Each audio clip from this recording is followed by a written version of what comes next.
आज इस वीडियो में, इस क्लास में हम लोग adjoint of A square matrix के बारे में जानकारी हासिल करेंगे, यानी उसको सीखेंगे कि किसी स्क्वायर मैट्रिक्स के एडजॉइंट को कैसे फाइंड किया जाए। ओके, तो बारी बारी से हम लोग देखेंगे कि किसी स्क्वायर मैट्रिक्स के एडजॉइंट को कैसे पता करते हैं, साथ में इससे हमें फायदा क्या है, इसका यूज कहाँ करते हैं, ये सारी बात शुरू करते हैं। एडजॉइंट ऑफ स्क्वायर मैट्रिक्स, ध्यान रहे हम सिर्फ स्क्वायर मैट्रिसेस के ही एडजॉइंट को पता कर पाएंगे। दूसरे मैट्रिसेस जैसे दूसरे में रेक्टेंगुलर मैट्रिक्स हो गया, उसके एडजॉइंट को नहीं पता कर सकते, केवल स्क्वायर मैट्रिक्स का एडजॉइंट ही डिफाइन है। तो पहले पॉइंट में हम लोग एडजॉइंट मैट्रिक्स के यूजेस को थोड़ा समझ लें, जो हमें आगे के कुछ क्वेश्चंस में करने हैं। वो यूज नंबर 1, एडजॉइंट पता करने के बाद हम इसका यूज किसी स्क्वायर मैट्रिक्स के इनवर्स को फाइंड करने में कर सकते हैं। जिस मैट्रिक्स का हम एडजॉइंट फाइंड कर रहे हैं, उस मैट्रिक्स के इनवर्स को पता करने में एडजॉइंट का यूज कर सकते हैं। तो to find the inverse of of the square matrix, जिस मैट्रिक्स का हम निकाल रहे हैं एडजॉइंट, उसका ऑफ द स्क्वायर मैट्रिक्स। इसके साथ साथ जो दूसरा यूज हमें आगे की प्रॉब्लम्स में करना है एडजॉइंट का, वो है कि किसी सिस्टम ऑफ लीनियर इक्वेशन को सॉल्व करने में और ये पता लगाने में कि उस सिस्टम ऑफ लीनियर इक्वेशन का सॉल्यूशन मिलेगा कि नहीं मिलेगा, हम एडजॉइंट ऑफ स्क्वायर मैट्रिक्स का यूज करें to test the consistency. Consistency मतलब सॉल्यूशन मिलेगा या नहीं मिलेगा। Consistency of a system of linear equation.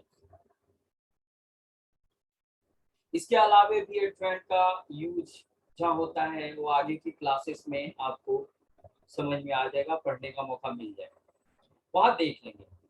अब आगे बढ़ते हैं।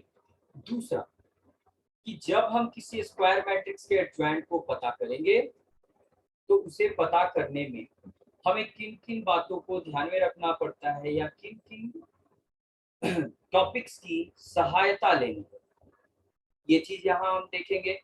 क्या है, देखा जाए। हेल्पर्स, जो हेल्प करेंगे, helpers to find adjoint. Adjoint को पता करने में हमारी मदद कौन कौन करने वाले हैं? तो पहला, कोफैक्टर्स, जिसे हमने पहले डिटरमिनेंट में पढ़ रखा है, लेकिन फिर भी एक रिवीजन कर लेंगे। Cofactors of members of the determinant of the given matrix, suppose A, ये। एंड दूसरा, ट्रांसपोज। ये दो चीजें हैं जिसकी सहायता से हम adjoint of a square matrix find करें। हमें जब भी एडजॉइंट निकालना हो, हमें कोफैक्टर्स यूज करना पड़ेगा और फिर ट्रांसपोज का कंसेप्ट यूज करना। अब तीसरा पॉइंट, जहां पर हम दिए गए किसी स्क्वायर मैट्रिक्स के मैथमेटिकल नोटेशन को देखेंगे, वो है मैथमेटिकल नोटेशन। मैथमेटिकल नोटेशन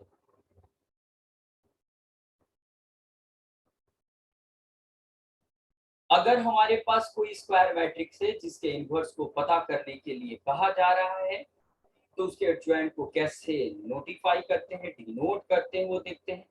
उसके लिए मान लेते हैं if A capital A be a square matrix, जिसका अपना एक साइज होगा, सर्टेन साइज, फिक्स्ड साइज, ठीक है, square matrix of nth order, then its adjoint is written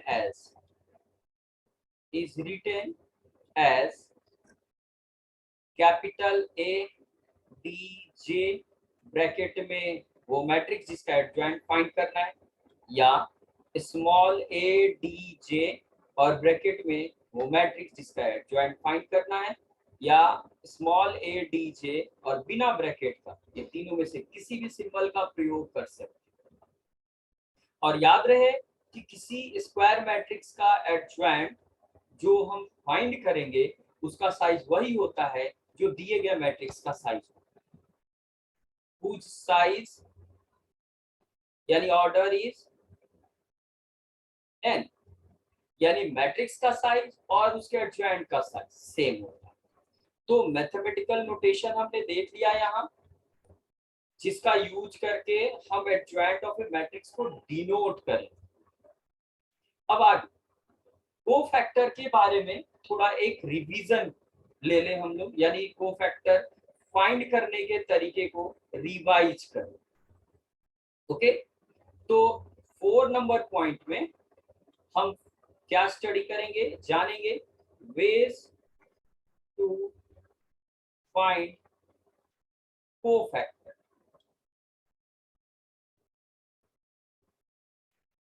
cofactor find करने के क्या क्या रास्ते होंगे, क्या क्या तरीके होंगे, ठीक है, इसको देखते हैं। सिंबल तो हम देख चुके हैं, इसके बारे में नहीं तो फिर से देखेंगे। सिंबल क्या होता है, सिंबॉलिकली किसी मैट्रिक्स के कोफैक्टर को कैसे डिनोट किया जाए।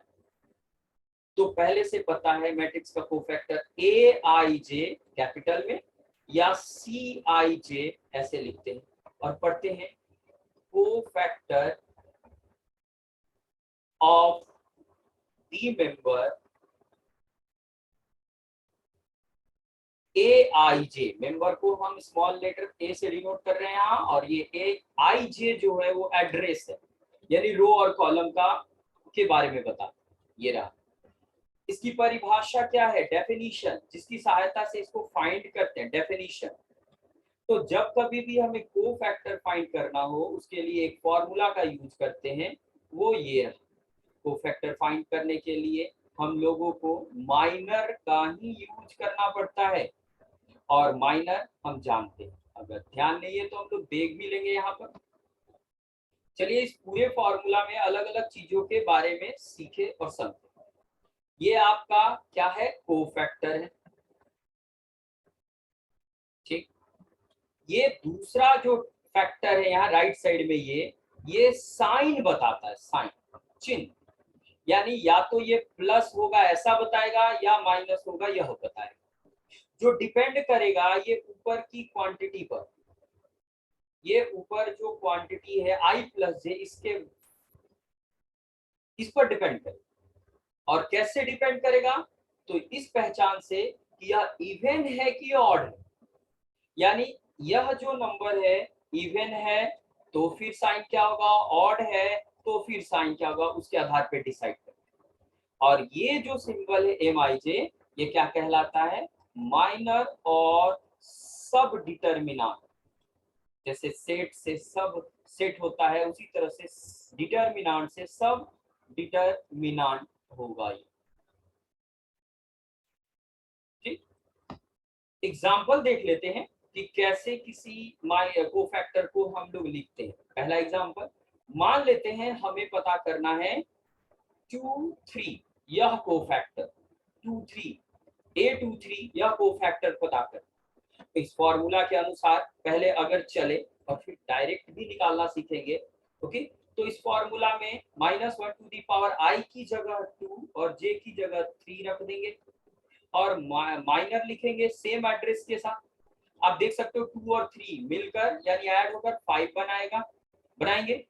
5 एक ऑड नंबर है और -1 का जो ये पावर है एक्सपोनेंट जो रेज किया गया है वो है ऑड नंबर और इसके कारण ये क्या हो जाएगा माइनस ही रह जाएगा। तो ये रहा आपका मन, यानी कि यहाँ पर जो कोफैक्टर हमें मिल रहा है A23 वह M23 माइनर के नेगेटिव साइन के बराबर हो। जो भी माइनर मिलेगा M23 उसके साथ माइनस अटैच करेंगे तो ये कोफैक्टर मिल जाएगा। और यहाँ जो चिन्ह आया है माइनस, यह ऊपर वाला एक्सपोनेंट जो 5 आया है उसके कारण आया है। दूसरा एग्जांपल देख लें और जिस एग्जांपल में हम देखते हैं कि साइन क्या होता है, जैसे 2 A22 कोफैक्टर निकालना है तो यहाँ रखिए A2 + 2 M22 एड्रेस वही रहेगा। अब यहाँ आप देख सकते हो -1 टू दी होल पावर 4 है M22 और 4 एक इवन नंबर है और इवन के कारण ये पूरा क्वांटिटी जो है फैक्टर जो है वो प्लस हो जाएगा। प्लस लिखेंगे नहीं तो खाली माइनर लिख देंगे, केवल माइनर लिख देंगे। और आप देख सकते हैं यहाँ पर कोफैक्टर सीधे सीधे माइनर के बराबर आया है, यानी जितना माइनर उतना ही कोफैक्टर। जबकि यहाँ पर ऊपर के एग्जांपल में जो कोफैक्टर है वो माइनर के चिन्ह का निगेटिव लेने पर, जो भी माइनर आएगा उसका निगेटिव साइन लेने पर कोफैक्टर के बराबर हो रहा है। तो यही होता है, कभी कोफैक्टर माइनस माइनर के नेगेटिव के बराबर होता है तो कभी डायरेक्ट पॉजिटिव के ही बराबर होता है। अब इसे फाइंड करने पर थोड़ा एग्जांपल बना ले, वो जरूरी है हमारे लिए, ठीक। अच्छा, ये चिन्ह के लिए एक नियम को मतलब शॉर्ट में उस चिन्ह के नियम को हम यहाँ लिख लेंगे जिसको हम डायरेक्ट यूज करेंगे आगे प्रॉब्लम सॉल्व करने में। जो एड्रेस में ये जो i + j का सम है, i और j का सम है, इस सम के आधार पर ही डायरेक्ट वो चिन्ह फाइंड कर पाते हैं। देखते हैं क्या है, sign of signs of cofactor. किस कोफैक्टर के लिए क्या चिन्ह यूज करेंगे वो देखिए। मान लेते हैं हमारे पास सेकेंड ऑर्डर मैट्रिक्स के मेंबर्स के कॉरेस्पॉन्डिंग कोफैक्टर निकालना है। तो सेकेंड ऑर्डर में 2 रोज और 2 कॉलम होते हैं। पहले रो में 2 मेंबर दोनों के कोफैक्टर के लिए साइन है प्लस और माइनस, पहले मेंबर के कॉरेस्पॉन्डिंग प्लस, दूसरे के लिए माइनस, फिर माइनस और प्लस। कैसे हुआ, एड्रेस के हिसाब से। एड्रेस जो वहां दिख रहा है उसके हिसाब से। जैसे ये प्लस क्यों हुआ, क्योंकि यहाँ एड्रेस 1 और 1 फर्स्ट कॉलम में जो 2 है और 2 इवन हुआ और इवन के कारण यहाँ प्लस होगा। जबकि ये माइनस क्यों हुआ, क्योंकि यह एड्रेस 1 और 2 है फर्स्ट रो सेकंड कॉलम में जो 3 हुआ, 3 एक ऑड नंबर है और इसके कारण यहाँ माइनस हुआ। सिमिलरली यहाँ पर एड्रेस 2 1 है तो 2 और 1 को ऐड कर दे 3 अगेन, जो कि ऑड नंबर है इसलिए वहां माइनस हुआ और यहाँ प्लस हुआ क्योंकि इवन नंबर है। इसी तरह से अगर हम थर्ड ऑर्डर मैट्रिक्स या डिटरमिनेंट को ले लें और उसके कॉरेस्पॉन्डिंग कोफैक्टर के चिन्ह का स्कीम लिख ले, साइन स्कीम, तो आएगा plus minus plus minus plus minus, row wise plus minus. और इसका प्रयोग हम डायरेक्ट कर सकते हैं। और यहाँ भी जो भी प्लस माइनस साइन आया है वह उसी बेसिस पर आया है। मतलब यहाँ पर प्लस इसलिए आया है क्योंकि फर्स्ट कॉलम है जिसमें दोनों को ऐड करने पर 2 इवन आ रहा है। और यहाँ पर माइनस क्यों आया है, क्योंकि यह सेकेंड रो फर्स्ट कॉलम है, 2 और 1 second row first column add करो 3, ये ऑड आया है इसलिए यहाँ माइनस लिखा गया। और इस प्रकार इसका डायरेक्ट यूज हम लोग कर सकते हैं। तो चलिए आगे एक एग्जांपल लेते हैं जिसमें हम लोग किसी दिए गए मैट्रिक्स के डिटरमिनेंट के मेंबर्स के कॉरेस्पॉन्डिंग कोफैक्टर को पता करें। एग्जांपल, कोफैक्टर फाइंड करना है। चलिए मान लेते हैं कि हमारे पास एक मैट्रिक्स ए है और इसके मेंबर्स हैं -2 1 3 एंड 4, 4 मेंबर्स। तो हमें इसके मेंबर्स के कॉरेस्पॉन्डिंग सारे कोफैक्टर को निकालना है। तो प्रश्न यहाँ ये पहला प्रश्न है कि कोफैक्टर्स होंगे कितने। तो यहाँ साइड नोट में देख लें, नंबर ऑफ कोफैक्टर्स। हम इसकी सहायता से ये जान सकते हैं कि किसी मैट्रिक्स या डिटरमिनेंट के सारे मेंबर के कॉरेस्पॉन्डिंग कितने कोफैक्टर्स होंगे। तो जवाब है number of cofactors equals number of members, जितने मेंबर्स होंगे उस डिटरमिनेंट में या मैट्रिक्स में उतने ही कोफैक्टर करस्पॉन्डिंग कोफैक्टर मिलेंगे। याद रखें, हम बार बार मैट्रिक्स यूज कर रहे हैं, एक्चुअली में कोफैक्टर और माइनर डिटरमिनेंट के रिस्पेक्ट में मिलते हैं। तो ये रहे 4 मेंबर्स है यहाँ, तो 4 कोफैक्टर्स बने। कैसे? पहले वाले मेंबर के लिए जिसका एड्रेस 1 1 है तो A11 होगा कोफैक्टर, जैसे A11 कैसे लिखेंगे? तो देखिए डायरेक्ट, या तो ये चिन्ह ऊपर लिखा है माइनस वो लिख प्लस वो लिख दीजिए, या यहाँ पता कीजिए 1 और 1 क्या है, 1 और 1 ऐड कीजिए 2 इवन है तो प्लस लिखेंगे, और माइनर M11। माइनर कैसे पता करते हैं? तो जो एड्रेस लिखा होता है उसके रो कॉलम को हाइड कर देते हैं। जैसे यहाँ हाइड करना होगा फर्स्ट रो और सेकेंड कॉलम, ये हाइड कर दो, बचा 4 हो गया हमारा। सिमिलरली अगर हम यहाँ कोफैक्टर A12 फाइंड करना चाहते हैं, यानी फर्स्ट रो सेकेंड कॉलम, जो कि जिसका चिन्ह यहाँ दिख रहा है माइनस और माइनर हो जाएगा M12, तो देख ले यहाँ कोफैक्टर माइनस M12 आया, और फिर यहाँ माइनर लिख देंगे फर्स्ट रो सेकेंड कॉलम को हाइड करके, फर्स्ट रो और सेकेंड कॉलम को हाइड कर देंगे तो 3 बचेगा, -3 आया। दो और कोफैक्टर्स होंगे जो नेक्स्ट जो मेंबर्स हैं उनके कॉरेस्पॉन्डिंग, जैसे A21, यानी कि यहाँ पर जो मेंबर 3 है इसका एड्रेस 2 और 1 यानी सेकंड रो फर्स्ट कॉलम है, उसके कॉरेस्पॉन्डिंग माइनर, यहाँ का चिन्ह माइनस है और माइनर M21 है, यानी सेकंड रो फर्स्ट कॉलम को हाइड कीजिए, सेकंड रो और फर्स्ट कॉलम को हाइड करेंगे 1 मिलेगा तो -1 रह जाएगा, और A22 यहाँ ऐड करने पर प्लस मिलेगा इवन होने के कारण, और M22 यानी second row second column hide करेंगे -2 मिल गया। ये चारों कोफैक्टर्स हमें मिल, और इस प्रकार जब कभी भी हमें सेकेंड ऑर्डर मैट्रिक्स देता है उसके कॉरेस्पॉन्डिंग डिटरमिनेंट के मेंबर्स के सारे कोफैक्टर्स को फाइंड कर सकते हैं। अब नेक्स्ट में हम लोग थर्ड ऑर्डर मैट्रिक्स के डिटरमिनेंट के मेंबर्स के कॉरेस्पॉन्डिंग सारे कोफैक्टर्स को पता करने की कोशिश करेंगे। चलिए देखते हैं, मान लेते हैं हमें एक मैट्रिक्स थर्ड ऑर्डर का दे रखा है, मेंबर्स है -2 1 2 -1 0 1 3 4 3 -2 और 1, ये हो गया 3। तो इसके कोफैक्टर्स को निकालने, तो अभी पीछे हमने जाना, ये समझा कि कोफैक्टर्स की संख्या होगी कितनी, द नंबर ऑफ कोफैक्टर्स, इसके बारे में हमने बताया क्या, नंबर ऑफ मेंबर्स।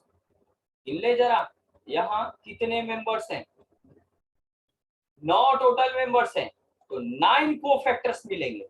कौन कौन? पहले मेंबर के लिए यानी फर्स्ट रो फर्स्ट कॉलम यानी 2 के लिए मिलेगा A11, नेक्स्ट -1 के लिए A12, 0 के लिए A13, ये फर्स्ट रो के मेंबर के कोरिस्पोंडिंग कोफैक्टर्स आ गए। फिर A21 सेकेंड रो के लिए A22, A23, फिर थर्ड रो के लिए A31, A32 और A33, और इस प्रकार ये 9 कोफैक्टर्स हो गए। कैसे लिखे गए हैं, इनको डिनोट कैसे किया गया है वो देख लें। हमने यहाँ मेंबर के कोरिस्पोंडिंग कोफैक्टर्स को लिखा है। चलिए बारी बारी से कुछ को पता किया जाए, ठीक है, और 1 2 भी पता कर लेंगे उसी आइडिया पर, बाकी सारे को हम आराम से पता कर सकते हैं, ये बात ध्यान रखें। ओके, आगे बढ़ते हैं। देन यहाँ दिया हुआ है तो A11 फाइंड करेंगे, याद रखेंगे जो यहाँ सीखेंगे वही आगे यूज करना है। इसका साइन पहले लिखेंगे प्लस, अब यहाँ M11 हम बार बार M11 नहीं लिखेंगे, हम अभी शुरू में लिख रहे हैं फिर डायरेक्ट लिखेंगे। A11 कोफैक्टर निकालना है तो पहले प्लस लिखिए फिर माइनर लिखिए, मतलब कोफैक्टर जब भी लिखना हो तो ये वर्ड, इन वर्ड्स को याद रखिए। कोफैक्टर निकालना हो तो पहले चिन्ह लिखना होता है और फिर कॉरेस्पॉन्डिंग माइनर को लिखना होता है। माइनर डायरेक्ट लिख सकते हैं रो कॉलम को हाइड करके, जैसे यहाँ फर्स्ट कॉलम को हाइड कर रहा है, इसके बाद बच रहा है जो लिख रहे हैं उनको देखिए आप, ये बच जाता है जो कि एक सेकेंड ऑर्डर डिटरमिनेंट है, और इसे इवैल्यूएट करना पड़ता है जो आपको आता है।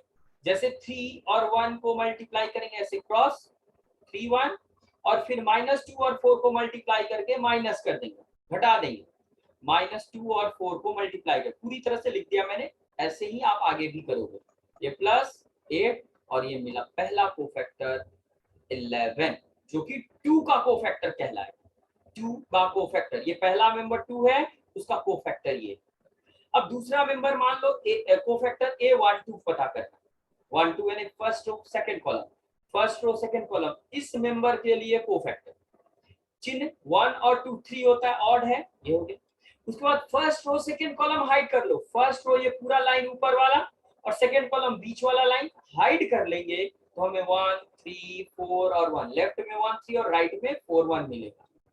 अब इसको इवैल्यूएट कर लो, सेकंड ऑर्डर डिटरमिनेंट को इवैल्यूएट करना जानते हैं, नहीं जानते तो यहाँ देख लीजिए, बताया 1 into 1 ये पहला गुना होगा, ब्रैकेट में लिखेंगे क्योंकि पहले माइनस है, माइनस 4 into 3 12, माइनस कर लीजिए, माइनस 11 into माइनस बाहर माइनस 11 मल्टीप्लाई करेंगे 11 आया, ये दूसरा कोफैक्टर आपने फाइंड करना। सिमिलरली इसमें से जो भी कोफैक्टर फाइंड करना हो, जैसे A23 second row third column, 2 और 3 ऐड करने को 5 और आ रहा है माइनस, और सेकेंड रो थर्ड कॉलम को हाइड करो, सेकेंड रो ये रहा सेकेंड रो बीच वाला लाइन और वर्टिकल में थर्ड वाला, ये हाइड कर लो तो ऊपर में यहाँ बच जा रहा है 2 और -1 और नीचे 3 और -2, फिर से इसे इवैल्यूएट करेंगे, बाहर माइनस है, ब्रैकेट के अंदर एक्सपेंशन करेंगे, 2 into -2 -4 और -3 into -1 -3 आ गया।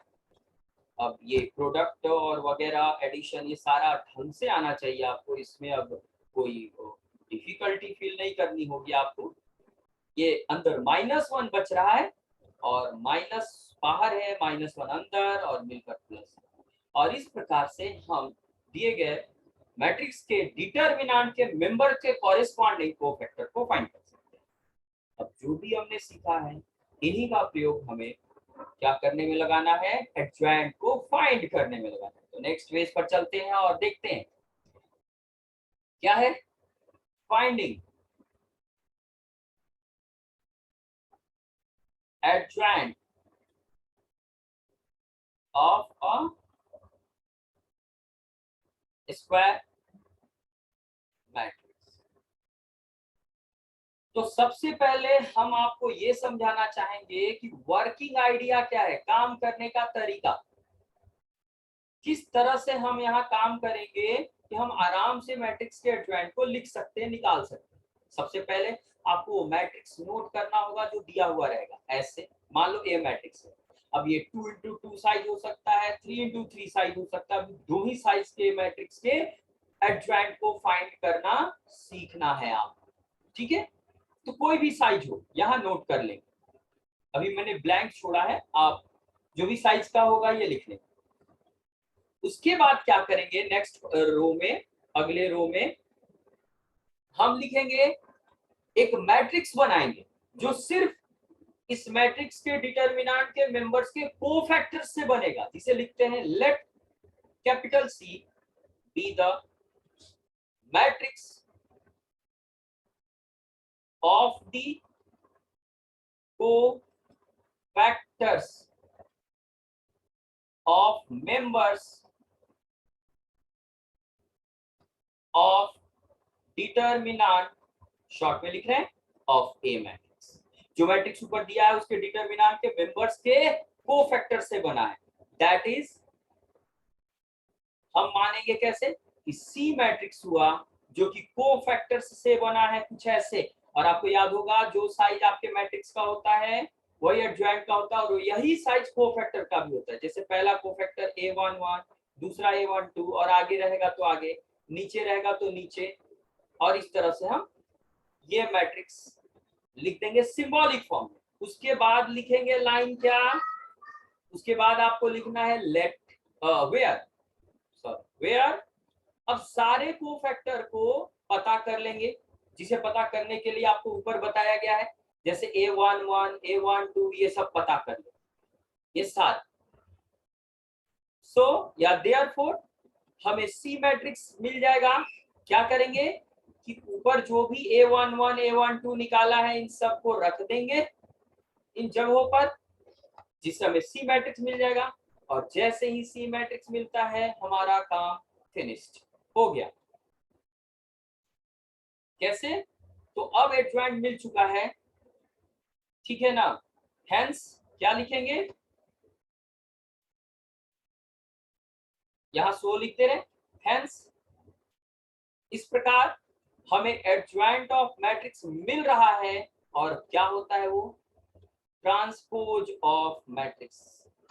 ये यही इसकी परिभाषा है एडजॉइंट की, यानी किसी मैट्रिक्स का एडजॉइंट कोफैक्टर्स से बने हुए मैट्रिक्स के ट्रांसपोज के बराबर होता है। दैट मींस दिए गए मैट्रिक्स के मेंबर्स के कॉरेस्पॉन्डिंग सारे कोफैक्टर्स को लिख लो, उससे एक मैट्रिक्स सी मैट्रिक्स बनाओ और इस सी मैट्रिक्स का ट्रांसपोज लिख दो तो आपको एडजॉइंट मिल गया। यानी ट्रांसपोज ऑफ सी को ही कहते हैं adjoint of A. Working idea तो हो गया, एग्जांपल देख लेते हैं जिससे कंफर्म हो जाएगा कि हम इस टॉपिक को समझ चुके हैं। तो चलिए आगे बढ़ते हैं। एग्जांपल आपसे कहेगा इफ ए मैट्रिक्स दे रखा है 3, -2, 1 और 4, तो कह रहा है find adjoint of matrix A. तो कैसे काम करेंगे, कैसे फाइंड करेंगे इस एडजॉइंट को? सॉल्यूशन में आते हैं। आप देखेंगे पीछे पेज पर सबसे पहले क्या करना है, ए मैट्रिक्स जो दिया वो नोट कर लेंगे और फिर नीचे वाला लाइन लिखेंगे। जब भी एडजॉइंट निकालना हो नीचे वाला लाइन लिख देंगे, फिर आगे बढ़ेंगे। चलिए देखते हैं क्या करेंगे। यहाँ मैट्रिक्स ए नोट करेंगे, दिया है तो लेट नहीं करेंगे, अगर नाम नहीं हो तो लेट करके ए लिखकर और पूरे मैट्रिक्स को लिख देंगे। ये हमने पूरा मैट्रिक्स लिखा। अब दूसरे लाइन में क्या करेंगे, हम लिखेंगे let C, cofactor matrix symbol बनाएंगे, let C be the matrix of the cofactors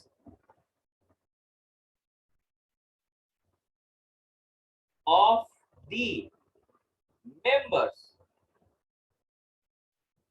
of determinant of matrix से, डिटर्मिनेंट का ये सिंबल है। दैट इज अब हमें क्या करना है, सी मैट्रिक्स को लिखना है। ऊपर मान लिया और ये रहा सी मैट्रिक्स। देखिए 4 मेंबर है तो 4 ही कोफैक्टर्स मिलेंगे। पहले मेंबर के लिए A11 यानी फर्स्ट रो फर्स्ट कॉलम का, दूसरे के लिए A12 first row second column. अब अगला मेंबर नीचे रो में जाएगा, सेकेंड रो सेकेंड 2 रोज और 2 कॉलम का ये मैट्रिक्स है, तो अगले 2 कोफैक्टर्स नीचे आएंगे, second row first column, second row second column, और इस प्रकार ये मैट्रिक्स तैयार होगा। तो आगे मैंने लिखा है कि जैसे हम सी लिख देते हैं सिंबॉलिक फॉर्मेट में, अब सारे कोफैक्टर्स को फाइंड करना होता है, वेयर A11 फाइंड करेंगे। और जब भी कोफैक्टर निकालना हो मैंने आपको समझाया है, सबसे पहले साइन लिखते हैं, तो 1 + 1 2, तो प्लस लिखेंगे और फर्स्ट रो फर्स्ट कॉलम इसका हाइड कर लेंगे। जो मैट्रिक्स दिया है first row first column hide करेंगे, मिलेगा 4, ये पहला कोफैक्टर मिल गया। फिर A12 यहाँ साइन माइनस होता है, first row second column hide करेंगे, फर्स्ट रो सबसे ऊपर वाला लाइन, सेकंड कॉलम सबसे लास्ट वाला कॉलम, ठीक, तो बचेगा 1, वो लिख लिया हमने, ये दूसरा मिल गया। फिर A21 जो माइनस होगा ऑड है और second row first column hide कर ले तो -2 बचेगा और इससे मिलेगा 2 और लास्ट में 2 2 लिखेंगे तो वो क्या मिला हमें, प्लस में second row second column hide करने पर 3 मिल रहा है। देखिए चारों कोफैक्टर्स मिल चुके हैं। अब बारी है एडजॉइंट को सी लिखने की, तो हम यहाँ लिख सकते हैं कि तो सी मैट्रिक्स बन गया। सारे मेंबर्स को लिखे, A11 4 है, A12 -1 है, यहाँ 2 है और ये 3 है। हेंस हम लिख सकते हैं अब एडजॉइंट ऑफ मैट्रिक्स ए, और क्या होता है ट्रांसपोज ऑफ सी, यानी ऊपर वाले मैट्रिक्स का ट्रांसपोज। ट्रांसपोज कैसे निकालते हैं, दिए गए मैट्रिक्स के फर्स्ट रो को फर्स्ट कॉलम में लिख देंगे और सेकेंड रो को सेकेंड कॉलम में लिख देंगे, ये मिल गया ट्रांसपोज और यही हो गया एडजॉइंट ऑफ मैट्रिक्स। अब जरा इसके लिए ट्रिक भी फॉलो करेंगे और बहुत सारे क्वेश्चन में उसी ट्रिक को यूज करेंगे। यहाँ हमने सेकेंड ऑर्डर मैट्रिक्स के एडजॉइंट को निकालना सीख लिया, अब आगे ट्रिक पर काम करेंगे। 3 - 2 1 4 दिया हुआ, तो आते हैं क्या है ट्रिक हम यूज कर सकते हैं। मैट्रिक्स जो दिया था वो क्या है, चलिए देखते हैं पीछे। क्या है 3 माइनस 2 1 4, 3 माइनस 2 1 4। अच्छा, इसका एडजॉइंट हमने निकाला है, वो क्या था हमारा, वो भी नोट कर ले जरा, डायरेक्ट नोट करेंगे और दोनों में थोड़ा दोनों को स्टडी करेंगे। एडजॉइंट क्या आया है देखो जरा, एडजॉइंट आया है हमारा यहाँ लास्ट में 4 2 माइनस 1 3। क्या आया है 4 2 माइनस 1 3। अब दोनों को स्टडी किया जाए कि जब हम दिए गए मैट्रिक्स के एडजॉइंट को लिख रहे हैं तो हो क्या रहा है। ध्यान से देखें तो सारे मेंबर्स यहां दिखेंगे ऊपर के, 3 तो यहां भी 3 है, -2 की जगह +2 है, 1 की जगह -1 है, 4 की जगह 4 है। यहाँ हो क्या रहा है देखो, इस रो इसके अलॉन्ग में, इस डायगोनल के अलॉन्ग में, ये डायगोनल के अलॉन्ग में क्या होता है, एक्सचेंज होता है, अदला बदली होता है, शब्दों से याद रखेंगे एक्सचेंज। और दूसरे डायगोनल के अलॉन्ग में साइन चेंज होता है। यहां पर क्या होता है दूसरे डायगोनल में, sign change, change of sign होता है। और इसी आधार पर ये मिला, देखो 3 और 4 अदला बदली कर ली, 3 ऊपर फर्स्ट मेंबर था वो चला गया कॉर्नर पे 3, और 4 जो कॉर्नर पे था वो ऊपर आ गया, ये अदला बदली हो गया। और जो यहाँ -2 था उसका साइन चेंज होकर प्लस बन गया, और जो +1 था वो साइन चेंज करके -1। और इस प्रकार हम आराम से देख सकते हैं कि एडजॉइंट निकालना कितना आसान है यहाँ पर। चलिए यहाँ देखते हैं एक और एग्जांपल, ठीक है, एक और एग्जांपल पे काम करेंगे। एग्जांपल मान लेते हैं हमें ए मैट्रिक्स दे रखा है और मेंबर है 0 -1 2 और 4, और इसका डायरेक्ट एडजॉइंट निकालना है। तो ऊपर के नियम से आइए, प्रिंसिपल डायगोनल, मेन डायगोनल में अदला बदली कर ले आप, यानी 0 की जगह 4, 4 की जगह 0, और जो सेकेंडरी डायगोनल है वहां केवल चिन्ह बदल दे, और ये मिल गया आपको एडजॉइंट। ध्यान से इस वीडियो को देखेंगे, समझेंगे, आपको आराम से समझेंगे। अब एक थर्ड ऑर्डर वाला डिटरमिनेंट का भी एडजॉइंट निकालना सीख ले। आते एग्जांपल, मान लेते हैं कि हमें थर्ड ऑर्डर मैट्रिक्स दिया हुआ है, -1 2 0 1 1 3 और -2 1 -1, ये रहा। तो क्या करेंगे, फिर से वैसे ही वही लाइन लिखेंगे, क्या, let C be the matrix of the cofactors of the members of determinant of matrix, that is C। 9 member वाला मैट्रिक्स है तो 9 कोफैक्टर वाला ये मैट्रिक्स तैयार होगा, जिसे लिख रहे हैं ध्यान से देख लें, A21 A22 A23 A31 A32 third row के मेंबर्स और A33, ठीक। वेयर, अब सारे कोफैक्टर्स को पता करना होगा आपको बारी बारी से। वेयर, चलो A11 डायरेक्ट लिखना है, रिजल्ट साइन प्लस होता है।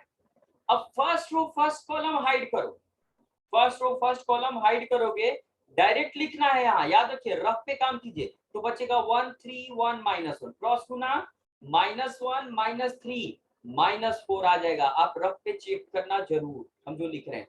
फिर A12 लिखिए, डायरेक्ट माइनस चिन्ह होता है, फर्स्ट रो सेकेंड कॉलम, इधर का 1 -2 और इधर का 3 -1 बचा, क्रॉस गुना -1 माइनस +6 -1 +6 5 बचेगा, तो यहाँ चिन्ह माइनस है तो -5 हो गया, पहले चिन्ह फिर माइनस।